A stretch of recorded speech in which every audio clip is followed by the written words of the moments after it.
Have you ever worked somewhere for years and still felt invisible? Claire Whitmore arrived early every morning, brewed the coffee, fixed the CEO's mistakes before he even noticed, and left after the last light was turned off. No one asked where she was from. No one wondered what dreams she once had. Until one night, at a company banquet, the power went out and Claire stepped forward. In a single moment, the woman no one saw became the one who held everything together. But what happens when the person you've overlooked turns out to be the one you need most if you are in her shoe squiat, capable, constantly underestimated? Would you speak up, or would you keep serving in silence, waiting for the world to notice? This is not a story of revenge. It's a story of grace, quiet strength, and what can bloom when we choose kindness over ego. So lean in, take a breath, and ask yourself, what if the person we never noticed is the one who saves us all? At Monroe Industries, Claire was always the first to arrive and the last to be noticed. The office was still dark when she pulled into the lot, her breath visible in the cold Vermont air as she locked her car and walked toward the glass doors. The parking lot was scattered with orange leaves, swept into soft piles by the wind. A few plastic pumpkins clung to the front desk from last week's Halloween celebration, now slightly lopsided. Claire didn't mind the leftover decorations. They added a little cheer to the otherwise muted office halls. Inside, the lights hummed to life as she passed through each section.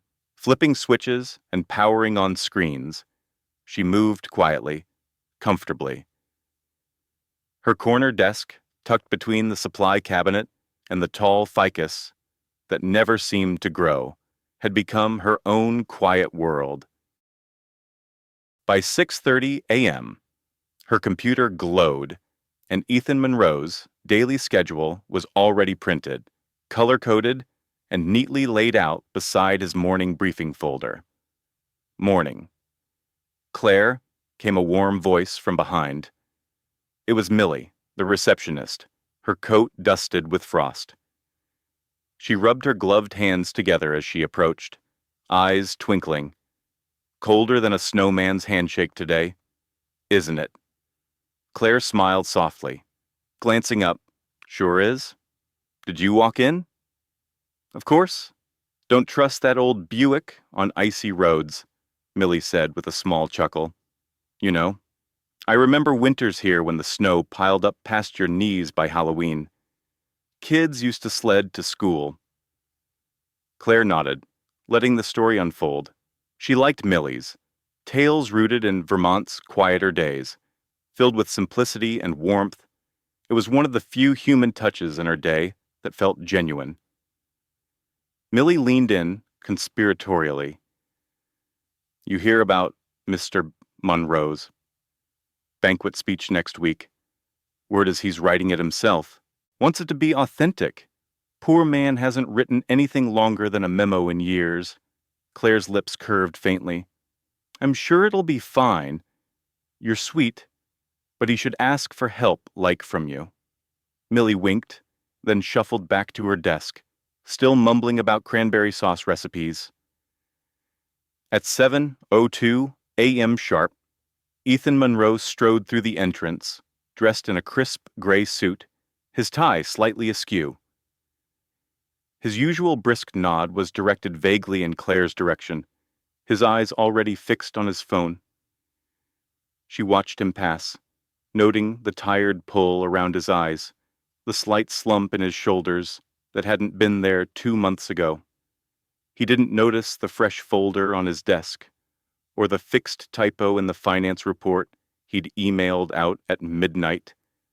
It had been small, just a misplaced decimal that, if left untouched, would have led to confusion in this morning's executive meeting. Claire had corrected it without a word, as always. The rest of the day moved as it usually did. Meetings scheduled, documents formatted, calls screened. Claire moved like the gears of a clock essential, but invisible. She paused only once, glancing toward Ethan's office, when she overheard him on a call, his voice lower than usual. "No, I haven't finalized it yet. I don't know what I'm supposed to say to them." There was a long silence, and then the sound of him exhaling deeply. The office began to empty around 5 p.m., chairs creaking, computers shutting down, footsteps fading down the corridor.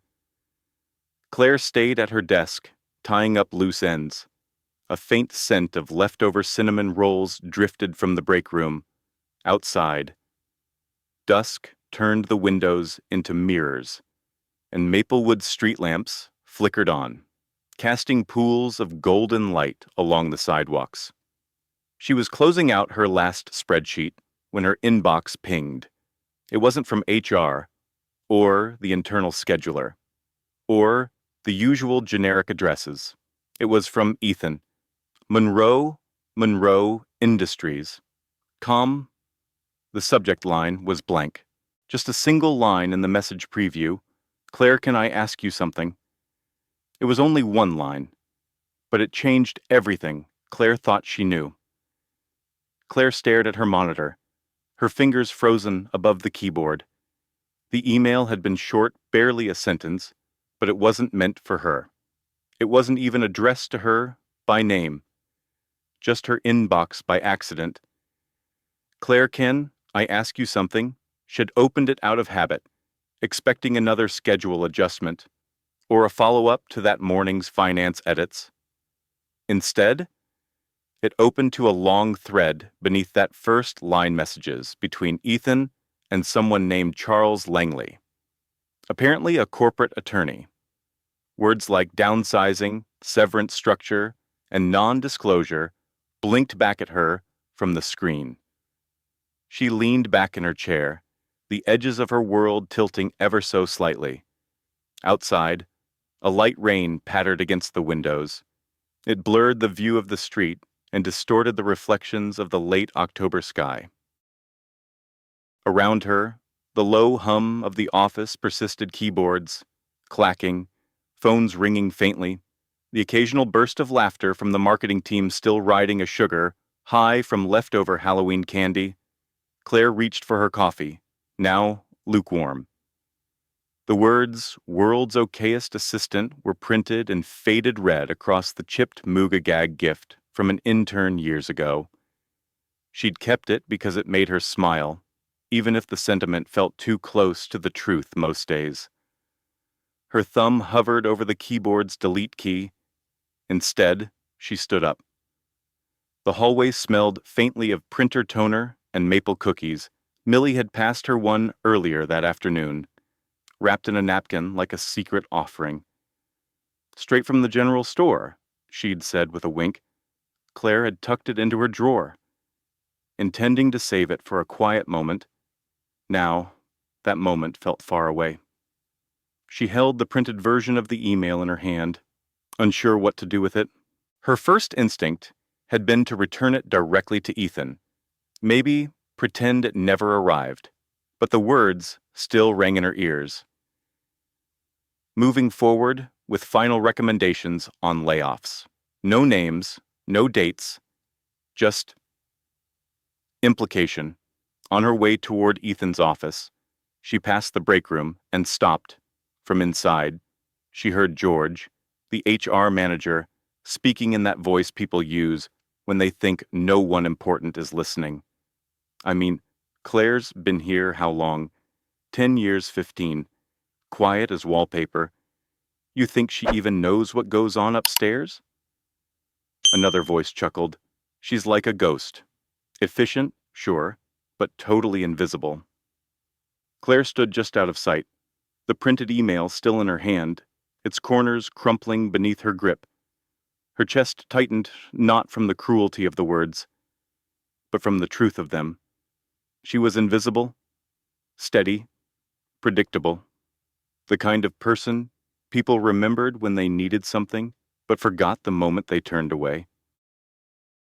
She turned around and walked back to her desk. No one noticed? Sitting down slowly, she stared at the email once more, then pressed a single key. Delete. The thread vanished from her inbox. She took a breath, folded the printed message neatly in thirds, and stood again, this time making her way to Ethan's office with quiet purpose. His door was half open. The room was empty. She placed the paper on the edge of his desk, precisely aligned with the corner. No note, no fanfare, just returned. By the time she sat back down, the sky had darkened slightly, and the rain had picked up. Thunder mumbled in the distance. Claire retrieved the cookie from her drawer and took a small bite, the taste of maple and brown sugar grounding her as the office lights flickered in the late afternoon gloom. Somewhere behind her, Ethan's door opened. He entered, pausing in the doorway as he spotted the folded page. He picked it up, unfolded it, and scanned the familiar contents. His brow creased. He looked out into the office, eyes sweeping across the desks. No one seemed to notice. But Claire did. From her usual spot, silent and still, she saw the way his mouth tightened slightly, how his fingers tapped twice against the page. Then, without a word, he set it down again and frowned, wondering how it got there. When the office power went out, so did Claire's carefully guarded distance from Ethan. The fluorescent lights flickered once, then surrendered to darkness with a sharp click. A beat of silence fell over Monroe Industries before startled voices filled the hall. Claire blinked, her eyes adjusting to the sudden dimness, the faint emergency lighting, casting long shadows down the corridor. She was alone at her desk, still organizing guest files for the Thanksgiving banquet. Everyone else had left hours ago. That had always been her routine slip out later. Avoid the awkward small talk, the clumsy goodbyes. Wind howled beyond the windows, rattling the glass. The temperature had dropped steadily throughout the day, and now the office building sat cloaked in early November chill. Somewhere down the hall, the janitor's cart squeaked across the tiles. "Looks like the grid's having a moment," came loose, familiar voice. The janitor, cheerful as ever, rolled into view with his mop handle, leaning against one shoulder like a soldier at rest. Back in '79, whole town lost power during a Thanksgiving parade. Had to serve turkey sandwiches by candlelight. Claire smiled faintly. "Sounds cozy." "Depends on the turkey." He grinned, then glanced toward the front windows. "By the way, your boss is out there, looking mighty confused." Claire turned. Ethan Monroe stood just outside the building entrance, his figure silhouetted in the dark. One hand held his phone to his ear. The other fumbled with what looked like car keys. He paced, clearly frustrated, then dropped the phone from his ear and muttered something under his breath. Claire hesitated. "I heard his remote key died." Lou offered. "Battery froze up or something.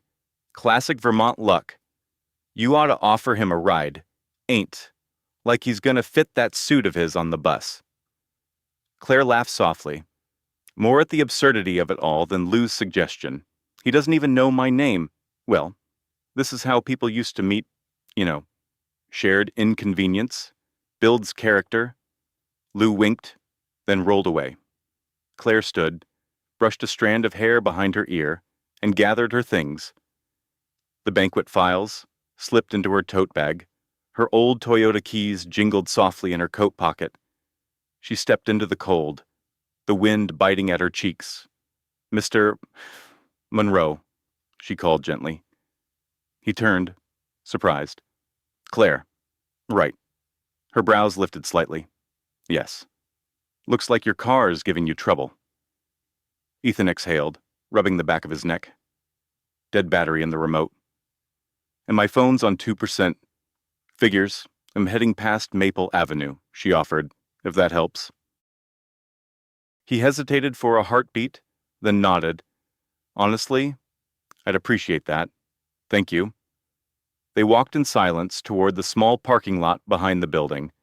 Claire's Corolla sat in its usual corner, spot-aged, reliable, coated in a thin layer of frost.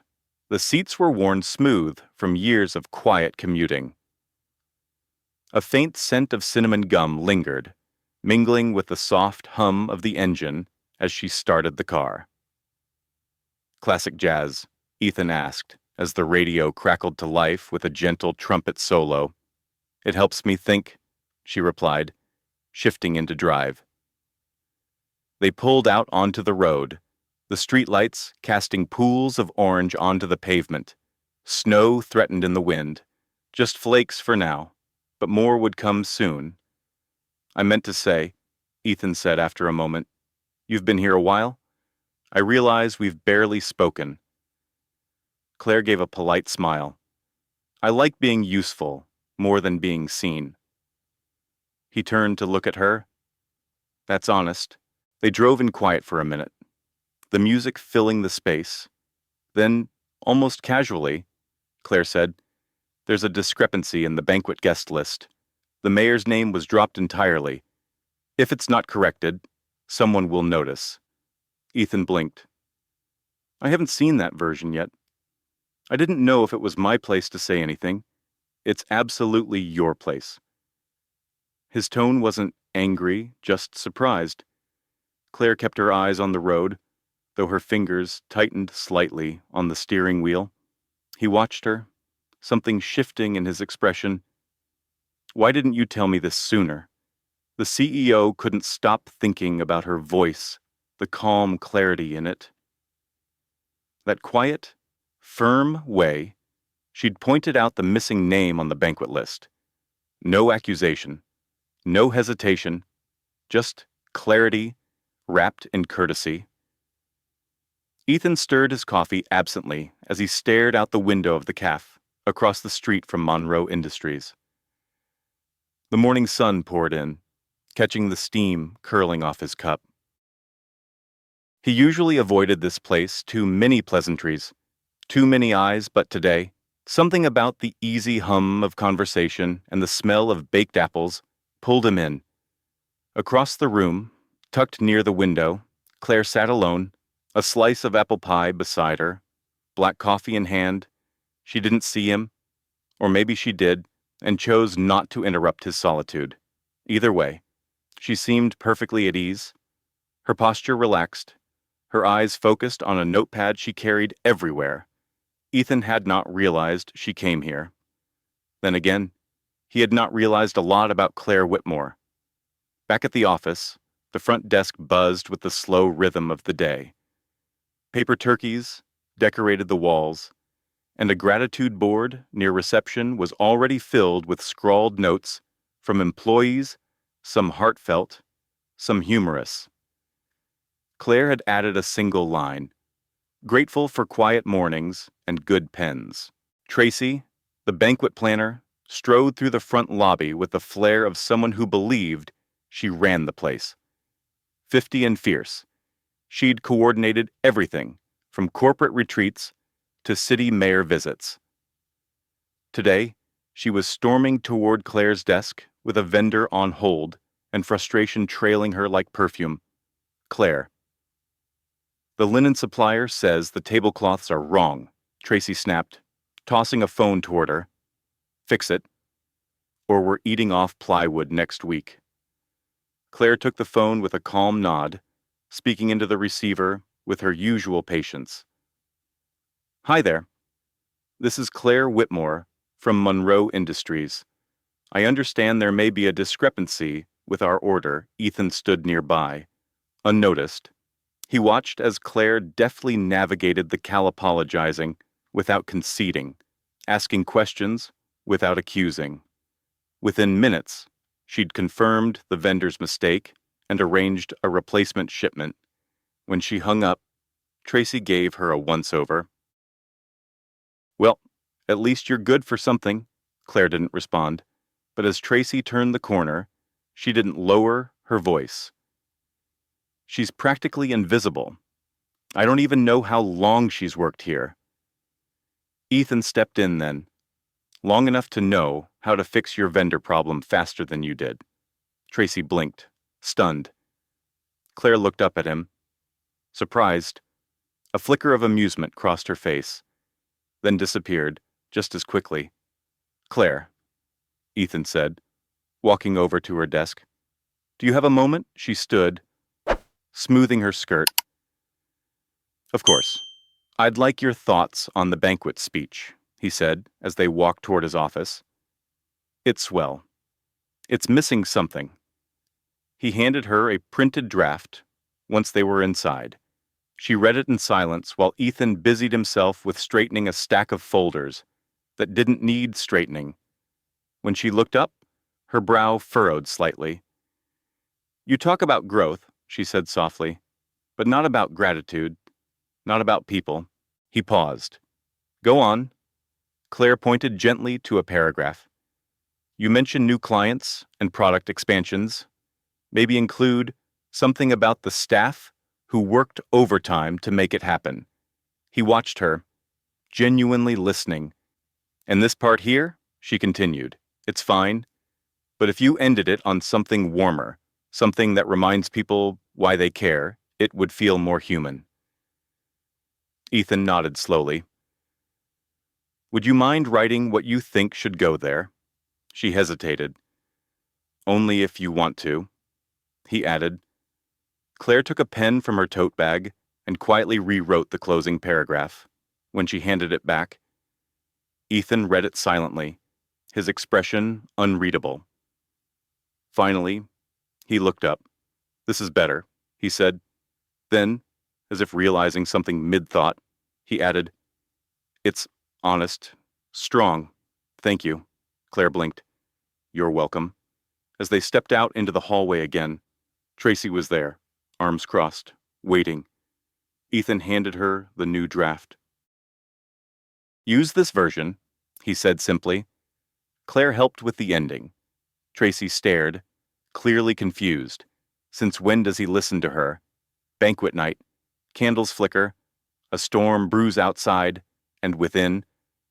Leaves swirled across the parking lot as guests made their way inside the Monroe Community Hall, clutching jackets and umbrellas against the rising wind.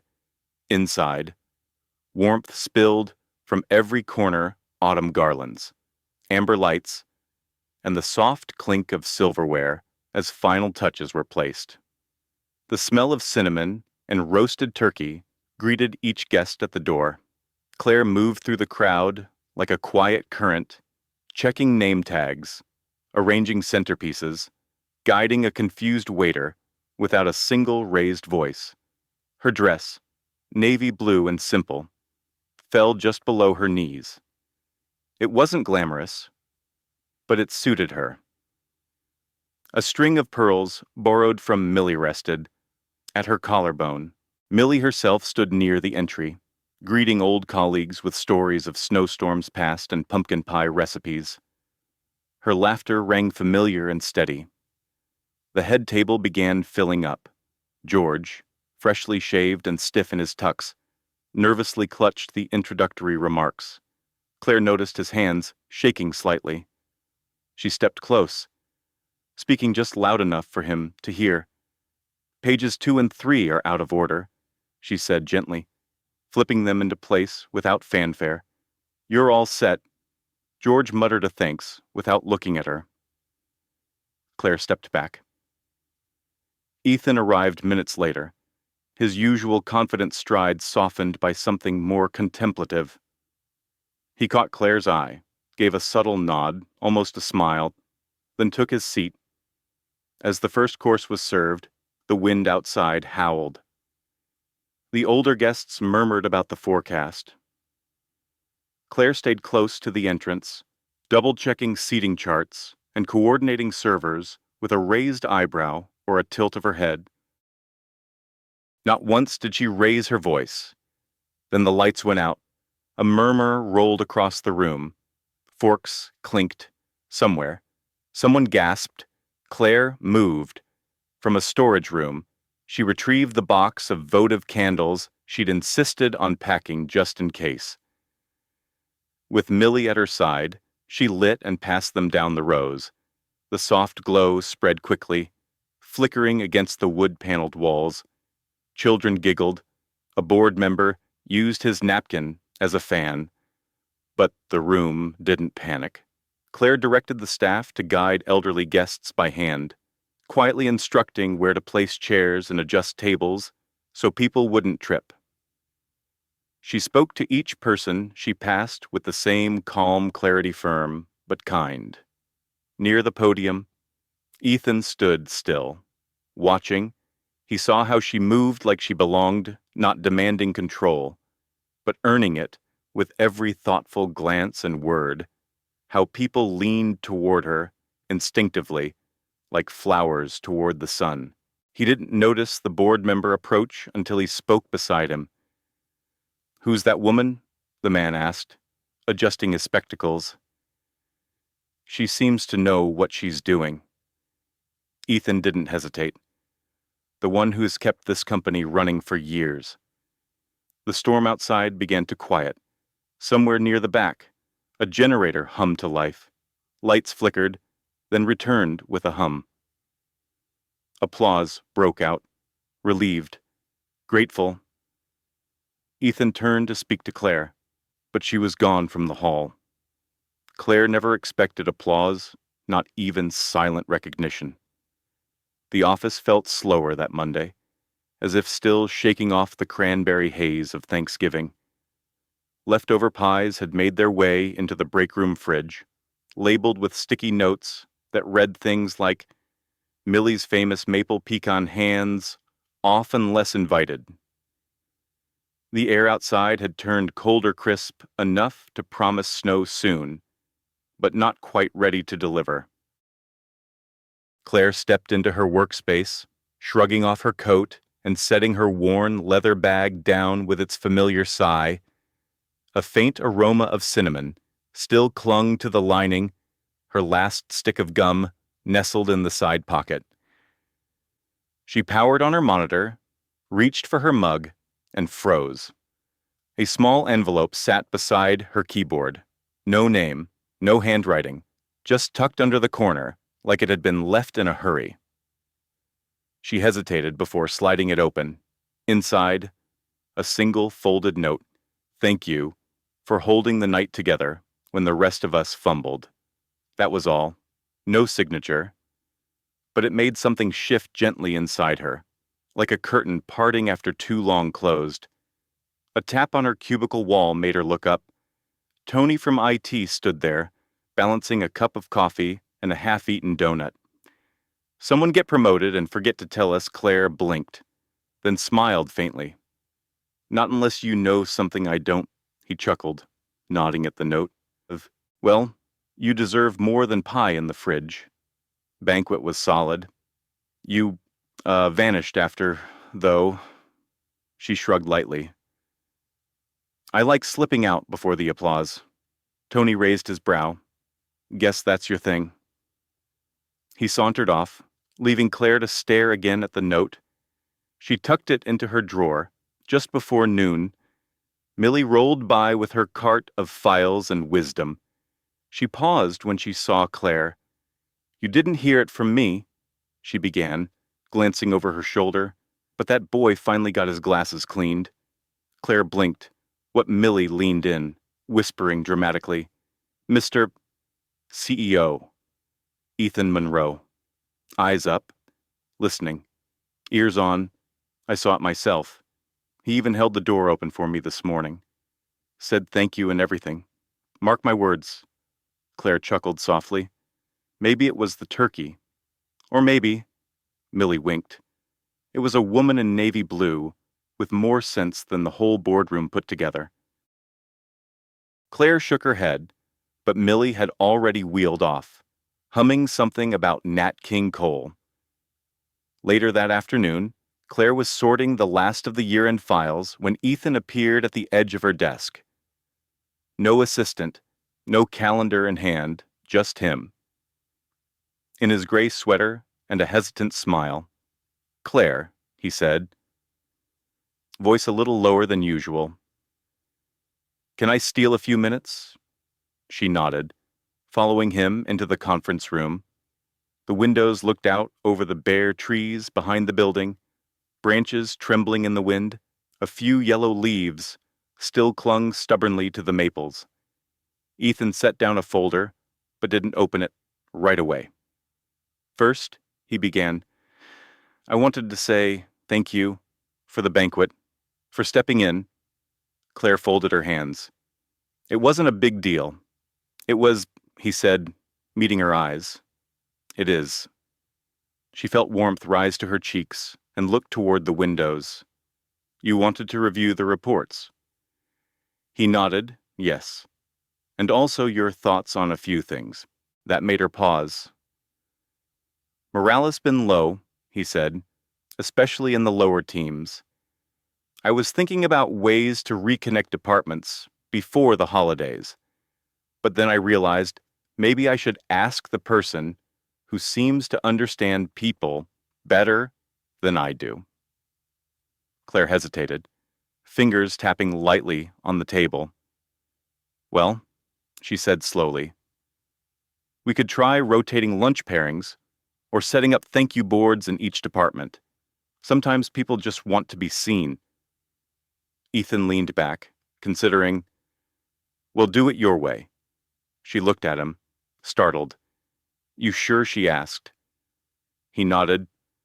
I trust your instincts. That sentence echoed in her mind long after they left the room.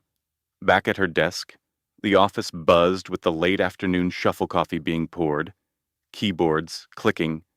Outside, the wind had picked up, teasing the edge of winter. Claire returned to her emails, answering a vendor request and scheduling a team meeting. She checked her notifications out of habit and saw something unexpected. LinkedIn. Someone viewed your profile. Name Ethan Monroe. While others saw only a secretary, Ethan now saw a strategist. Snow had finally arrived in Maplewood. Thick flakes floated down outside the office window like soft punctuation marks in the hush of December. The bare trees behind Monroe Industries stood dusted in white, their limbs etched like memory against the pale sky. Claire glanced at them from her desk, a warm mug in her hands, and her mind already on the reports ahead. She liked this part of the year, not the cold. Her bones never quite agreed with it, but the stillness. The way the world slowed just enough for quiet things to be noticed. That morning, Ethan paused by her desk longer than usual. He didn't say anything at first, just watched the snow fall behind her, then tapped the edge of her desk gently. Claire, do you have a moment around 3? I'd like to talk shop, he added quickly. She looked up, surprised. Of course. Later. As she stepped outside for a quick walk before lunch, she spotted Mrs. Adler from across the street. Wool coat wrapped tight, knit hat perched like a small pastry on her head. Claire Whitmore, the older woman, called, lifting a mittened hand. Claire smiled and crossed the slushy sidewalk. Still walking, even in this weather, better than staying inside and letting the walls talk to me, Mrs. Adler winked. You remember when you used to drag me to town council meetings, said a woman with ideas couldn't stay quiet? Claire laughed. That was a long time ago. Some things stick, dear. From across the street, Ethan watched the two women chatting. There was a brightness to Claire's expression he hadn't seen in the office, a looseness in her shoulders. He watched as they both laughed over something, and Claire helped Mrs. Adler across the patch of ice near the curb. Behind him, a voice interrupted.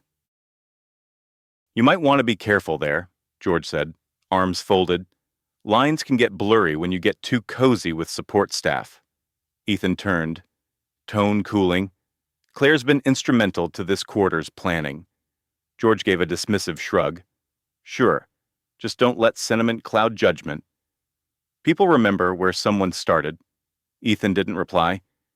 He simply walked back inside, that last sentence echoing in his chest not because it rang true, but because it rang hollow. At 3 p.m., Claire arrived at the little cafe just off Main.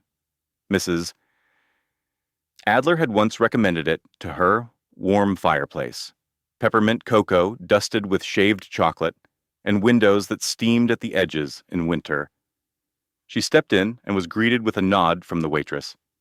Your usual? Claire smiled. Yes. Thanks. Ethan arrived a moment later, brushing snow from his coat. He looked different, Hearless composed, somehow, more reachable.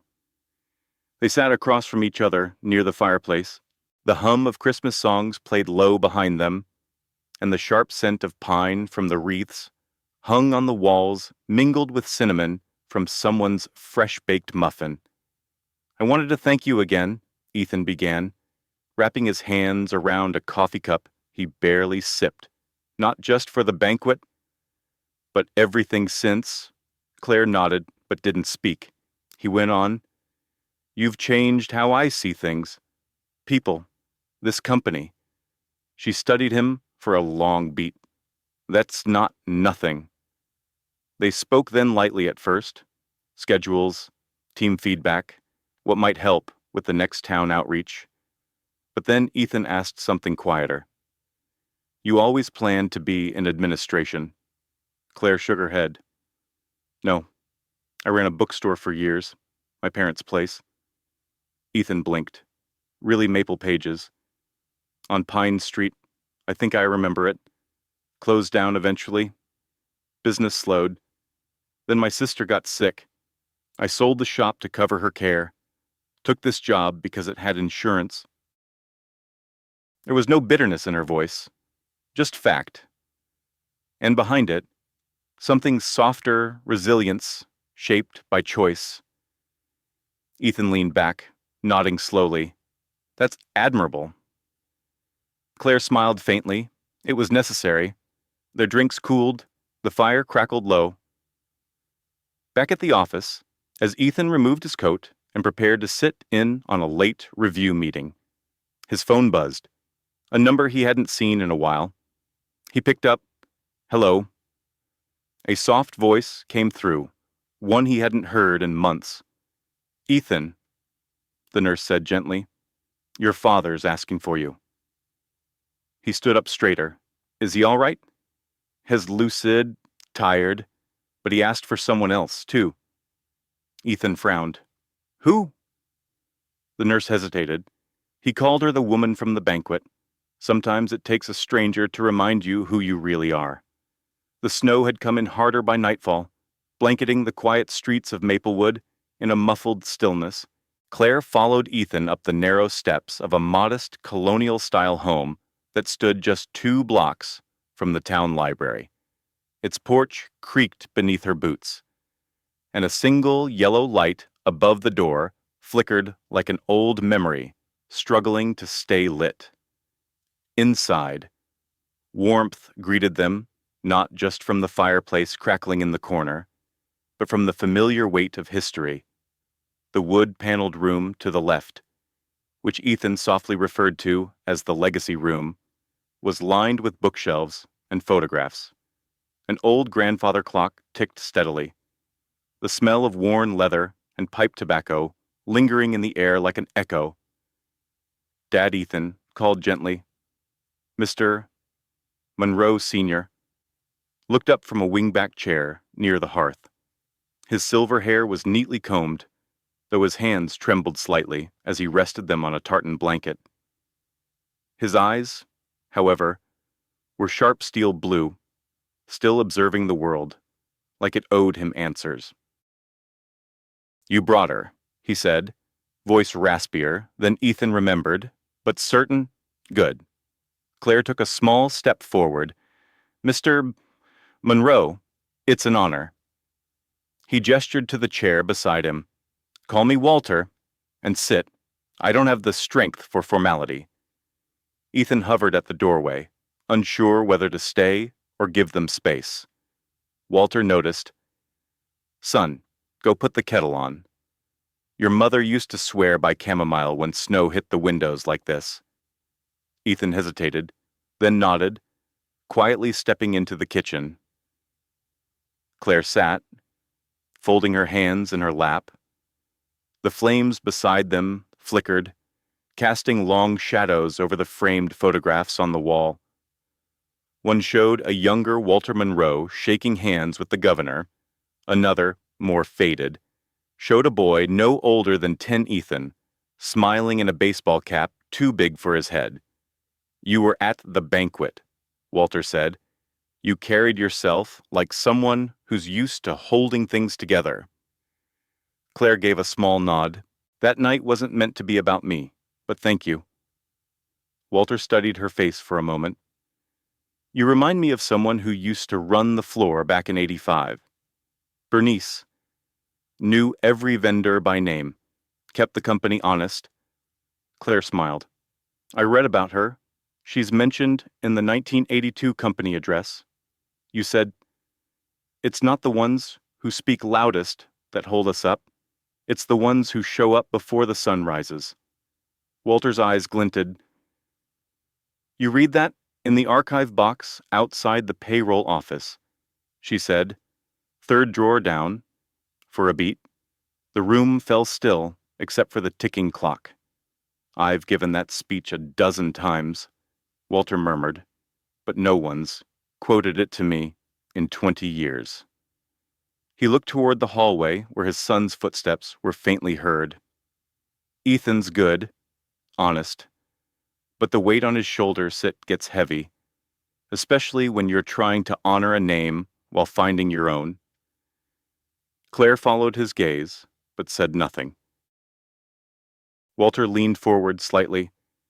"He needs someone who sees the people behind the reports, who can walk through a room and notice what's missing."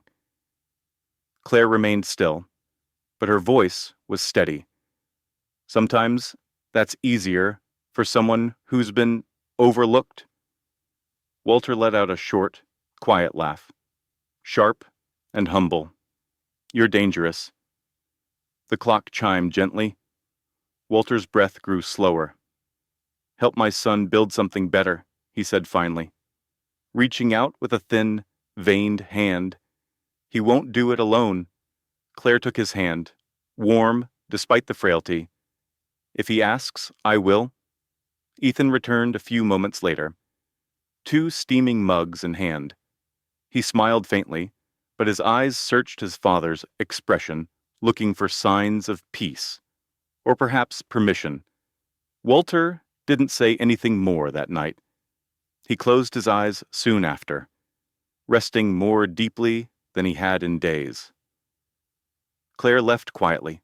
That night, back home in her small upstairs apartment, she brewed herself tea and sat at her desk, flipping through a planner full of penciled notes, old sticky tabs, and tucked away newspaper clippings. Outside her frosted window, the snow kept falling. Her phone buzzed. It was an email from Ethan Monroe. The subject line was simple, an invitation. The message read, "Claire, I want to offer you a new role special advisor to the CEO. Let's build something better. Together." A title means little unless you grow into it. The boardroom was colder than expected. Despite the hum of the building's heat, outside, the first light of morning glinted off fresh snow, and the sidewalks of Maplewood bustled with volunteers hanging banners for the upcoming Christmas parade. Inside, the boardroom wreath hung slightly crooked behind the screen, and the scent of pine-scented candles fought a quiet battle with stale styrofoam coffee cups lined across the long table. Claire took her seat slowly, smoothing the lapel of her navy blue blazer. Pinned to it was a small vintage brooch silver in the shape of a snowflake. Her sister had given it to her years ago, before everything changed, before she'd become someone others looked past. Today. They were looking. Ethan entered with his usual quiet stride. nodding at her as he passed. Around the table, murmurs fell as the board members settled. Tracy, the event planner, was already seated, flipping through a notepad without looking up. Claire had been in this room before, but never as someone expected to speak. One of the board members, a broad-shouldered man named Richard, adjusted his glasses and peered across the table. "Is this everyone?" he asked. Ethan cleared his throat. "We're here to review year-end forecasts, discuss our holiday initiative, and consider a proposal from our new special advisor." The room shifted slightly. Claire felt it, the subtle tightness when unfamiliar roles rearranged expectations. Ethan gestured toward her. "Claire," she nodded, heart steady despite the fluttering. "Thank you," she said, standing with ease but not show. "As you've seen in the pre-brief, our Q4 budget is under strain due to increased vendor costs. I've outlined 3 alternate routes that reduce spending without cutting team hours or delaying bonuses." She passed around packets, neatly bound, color-coded, practical. Richard raised an eyebrow. "No cuts to staff hours." "Correct," Claire said.